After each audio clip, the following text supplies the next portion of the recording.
ايه النحس ده يا جدعان؟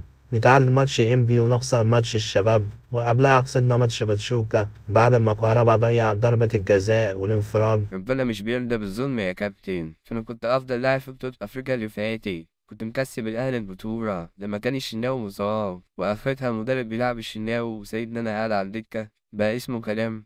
هدي نفسك يا ديشا، ده هو كابتن الفريق. الشناوي شايلنا من زمان، بس جه في آخر فترة مستواه نزل كتير ومبيصدش ضربات جزاء وأخطاءه كترت. بكرة تلعب وتبقى تمام. ده حتى الكورة كانت حاسة بالظلم، كان عندها انتفاخ أو بتفسي، كانت صفنة طول الماتش، والجون اللي جه فينا ما يدخلش في ناشئ. لو الشناوي سمعك هيعمل منك صينية بطاطس محمرة.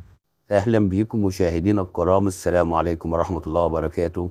النهاردة سبب الخسارة هو المدرب والشناوي، وإن ما كانش فيه عضل من المدرب. الشوط الأولاني كان عك عك وما كانش فيه هجمة من أي فريق، والشوط التاني كان زي نفس النظام. وفرقة مركز الشباب الدفاع بتاعها ضعيف جدا، ده استقبل 6 جوان. يعني لو جبت أي نادي من الدرجة التانية هيكسب الفرقة دي مستريح كمان. والحاجة التانية، أنت شايف الشناوي مستواه نازل، المفروض تلاعب شوبير اللي كان مكسبك بطولة أفريقيا، اللي كان أفضل لاعب في البطولة. المفروض كان كسب أفضل لاعب في بطولة أفريقيا مكان ويليامز حارس صن داونز. الأهلي محتاج بعض التعديلات، ابرزها ان هو يمشي المدرب، وما تقوليش المدرب كويس والكلام الفاضي ده. انت يا راجل لو جبت عم حارس يدرب النادي هياخد بطولات، اي حد لو جبته يدرب الاهلي ياخد بطولات. انت محتاج مدرب كويس. ثاني حاجه ان ما يكونش في لاعب في الاهلي يفرض شروطه على الاهلي، يعني لعيب بقاله سنتين ما بيلعبش كل شويه اصابات يجي يفرض نفسه على الاهلي، يقول لك انا عايز اجدد 3 سنين ويتشرط على النادي. اتمنى تعملوا لايك ومتابعه عشان تتابعوا اخر الاخبار الكوره المصريه.